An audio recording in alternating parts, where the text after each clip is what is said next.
comment déterminer la portée du mouvement? Voilà, pour déterminer la portée, on a deux possibilités.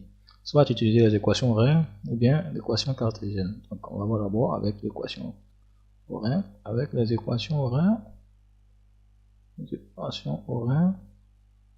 qu'est-ce qu'il faut faire? La méthode. La première chose à faire est de déterminer le temps. Déterminer le temps t en résolvant l'équation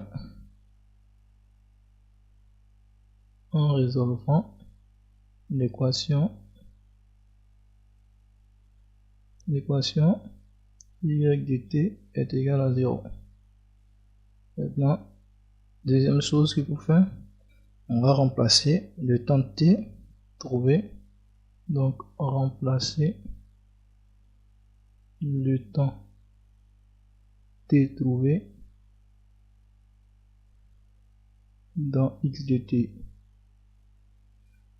Voilà. Maintenant, avec les équations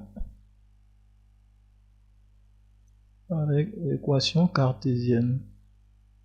Avec l'équation cartésienne, c'est très simple. Il faut résoudre l'équation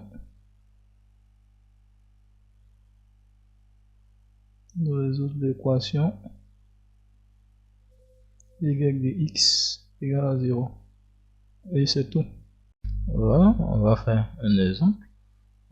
Dans cette configuration-là, on va commencer d'abord par les équations horaires.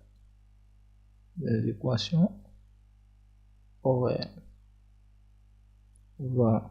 Les équations horaires dans cette configuration, généralement, x de t est égal v0 cosinus alpha t. Et l'autre y de t est égal à moins 1 demi de gt carré plus v0 sinus alpha t.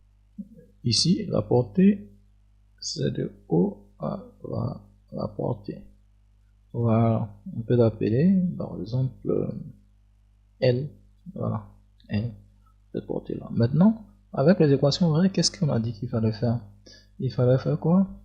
Il fallait déterminer le temps en résolvant l'équation y de t égale à 0. Donc, on va résoudre l'équation y de t est égal à 0. Donc, ce qui entraîne que moins 1 demi de gt carré plus v0 sinus alpha t est égal à 0.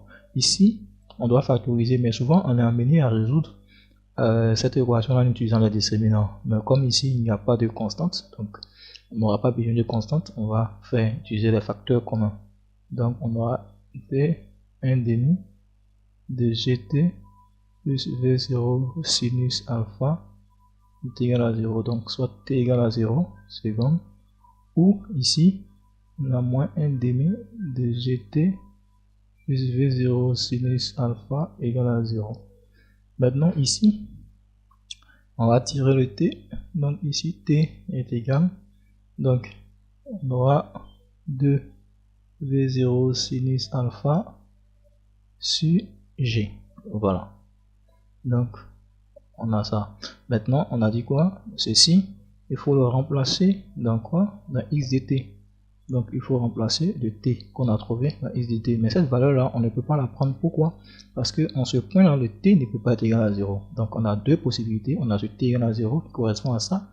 Mais ici, le t ne peut pas être égal à 0. Donc forcément, donc notre L, donc on a notre L est égal, on va remplacer le t ici. Donc ça va faire v0 cosinus alpha qui va multiplier maintenant le t qu'on vient de trouver de v0 sinus alpha sur g. Donc n égale 2 v0 vont se multiplier. Donc on va avoir v0 au carré qui va multiplier 2 sinus alpha cosinus alpha sur g. Et en mathématiques, 2 sinus alpha cosinus alpha est égal à sinus est égal à sinus de alpha. Voilà, sinus de alpha. Donc ça va faire sinus de alpha. Donc on va avoir V0 au carré sinus de alpha sur G. Donc L est égal V0 carré sinus de alpha sur G. Voilà. On va maintenant utiliser l'équation cartésienne. Donc on a y de x dans cette configuration. Il y a moins 1 demi de G sur V0 au carré cosinus carré alpha x carré plus x tangente alpha. Donc ici on doit résoudre l'équation y de x égale à 0.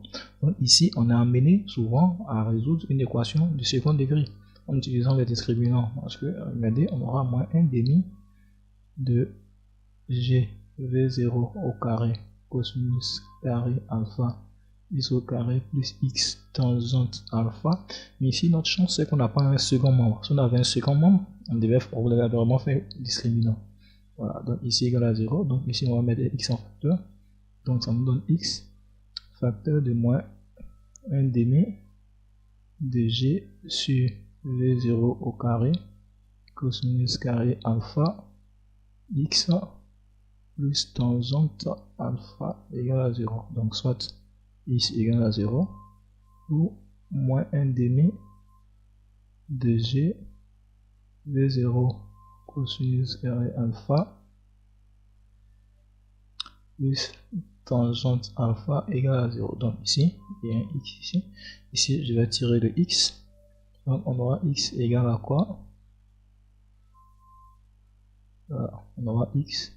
Il va faire 2 v0 au carré cosinus carré alpha et par tangente alpha sur g. Voilà. Et ici, je vais tenter d'arranger. Donc j'ai x égale 2 v0 au carré cosinus carré alpha. Maintenant la tangente c'est sinus alpha sur cosinus alpha sur g. Donc x égale, donc ici qu'est-ce qui va se passer? On va se simplifier cosinus ici. Donc sur g, pardon. Donc ici ça va donner 2v0 au carré cosinus alpha sinus alpha sur g qui est égal à v0 au carré de sinus alpha cosinus alpha sur g.